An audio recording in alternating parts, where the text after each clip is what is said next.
नमस्कार दोस्तों, स्वागत है आप सभी को हमारे YouTube चैनल में। आपको EPS 95 पेंशन के बारे में जानकारी मिलेगी, वो भी ताज़ा अपडेट जो अभी 10 मिनट पहले की खबर निकलकर सामने आ रही। सरकार ने दिया बहुत बड़ा तोहफा। EPS 95 के 78 लाख EPS लाभार्थियों के लिए आई खुशखबरी। EPFO पेंशन में 10 साल की नौकरी में हर महीने कितनी पेंशन मिलेगी, तो जाने ये चौंकाने वाले फायदे। 78 लाख पेंशन धारकों को डबल फायदा, तो अब मिलेगी डबल पेंशन। दो बड़े दस्तावेज जरूरी आज ही जमा करें वरना नहीं मिलेगा आपको 7,500 रुपये। तो ताजा खबर इसके बारे में विस्तार पूर्वक आपको बताएंगे। अगर आप नौकरी पेशा है और आपके भविष्य में पेंशन की प्लानिंग कर रहे हैं तो EPFO employ provident fund organisation की पेंशन योजना आपके लिए फायदेमंद हो सकती है। अक्सर लोगों के मन में ये सवाल होता है कि यदि उन्होंने केवल 10 साल नौकरी की है तो उन्हें हर महीने कितनी पेंशन मिलेगी। इस वीडियो के माध्यम से पेंशन योजना को विस्तार से समझेंगे और जानेंगे कि इनका आपके भविष्य पर क्या असर पड़ेगा। EPS पेंशन पर आज की सबसे बड़ी खबर आ रही है कि 4 नए नियम भी जारी और पेंशन प्रथा पर मोहर लगी और पेंशन बढ़ोतरी हुई लागू। इस तारीख से होगी आपके अकाउंट में जमा। EPFO पेंशन क्या है और ये कैसे काम करती है। EPFO पेंशन को एम्प्लॉय पेंशन स्कीम EPS में कहा जाता है, जो EPS जो एम्प्लॉय प्रोविडेंट फंड का एक महत्वपूर्ण हिस्सा है।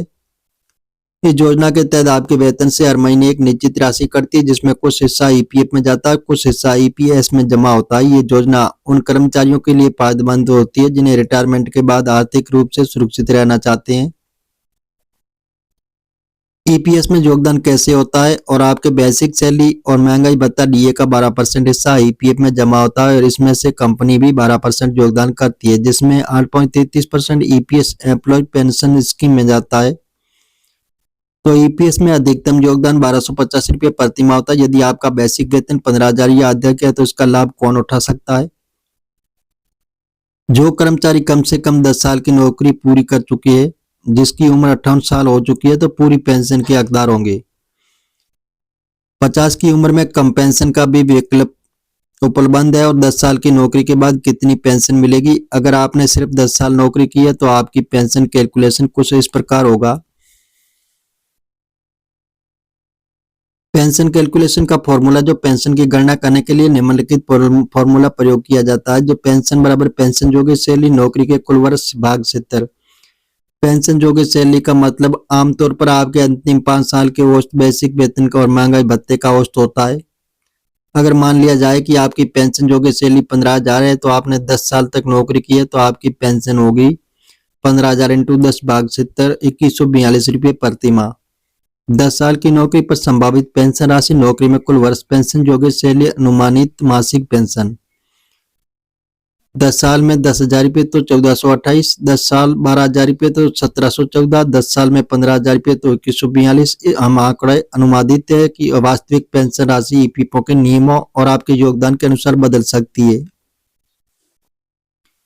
तो फास्टैग यूजर्स के लिए बड़ी अपडेट आ रही है कि EPFO पेंशन के प्रमुख फायदे, जो जीवन भर वित्तीय सुरक्षा। EPFO पेंशन योजना के आजीवन पेंशन स्कीम है। एक बार पेंशन मिलने की शुरुआत हो जाए तो आपको जीवन भर इसका लाभ मिलता रहेगा।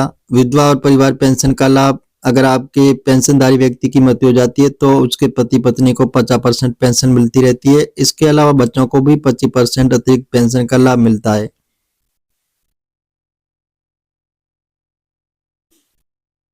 तो जी हाँ दोस्तों, इस प्रकार जो EPS 95 के 78 लाख पेंशन धारकों के लिए आई खुशखबरी सरकार देने जा रही है, बहुत बड़ा तोहफा।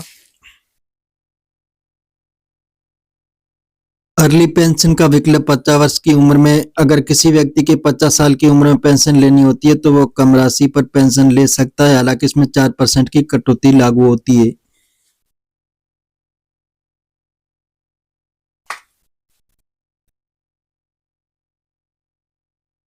EPFO पेंशन अन्य इनकम से अलग है। EPFO पेंशन एक सरकारी योजना जो अन्य प्राइवेट रिटायरमेंट फंड से अलग होती है। इसका भुगतान सरकार द्वारा सुनिश्चित किया जाता है, जिससे इसमें किसी प्रकार की जोखिम नहीं होता है। पेंशन बढ़ाने के तरीके, EPFO में पेंशन बढ़ाने के तरीके, अगर आप चाहते हैं कि रिटायरमेंट के समय आपकी पेंशन ज्यादा मिले तो निम्नलिखित उपाय कर सकते हैं। अधिक सालों तक नौकरी करें। ईपीएफ और पेंशन बढ़ाने का सबसे आसान तरीका है कि नौकरी के वर्षों की संख्या बढ़ाई जाए। जितने अधिक साल आप ईपीएस में योगदान देंगे उतनी अधिक आपकी पेंशन राशि होगी। उच्च वेतन प्राप्त करने की कोशिश करें। पेंशन का सीधा संबंध पेंशन योग्य सैलरी से होता है। अगर आपकी सैलरी अधिक होगी तो आपकी पेंशन भी अधिक होगी। ईपीएस में अधिकतम योगदान सुनिश्चित करें। कई लोग अपने पीएफ खाते को ट्रांसफर नहीं करते जिसमें उनकी ईपीएस सेवा अवधि टूट जाती है। ऐसा न करें और अपना ईपीएफ अकाउंट हमेशा एक यूएन सर्विसल अकाउंट नंबर से लिंक रखें।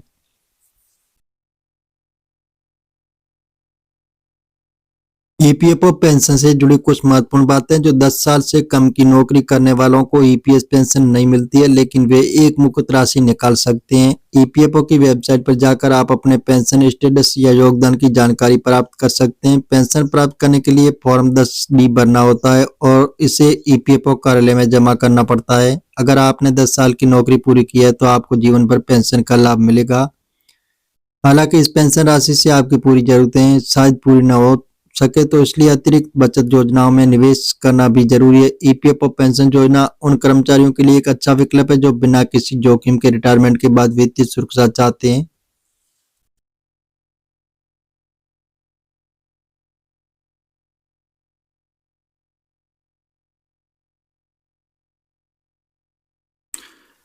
अगर आप भी नौकरी कर रहे हैं तो ईपीएफ में पेंशन को गंभीरता से लें। ज्यादा से ज्यादा योगदान करने की कोशिश करें ताकि भविष्य में आपको एक अच्छी पेंशन मिल सके।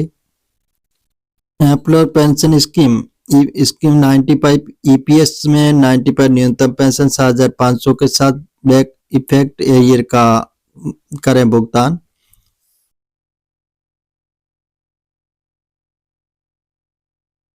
ईपीएफओ ने जारी किए गए 21,885 पेंशन आदेश जो 1.65 लाख लोगों को ज्यादा अमाउंट जमा करने का निर्देश।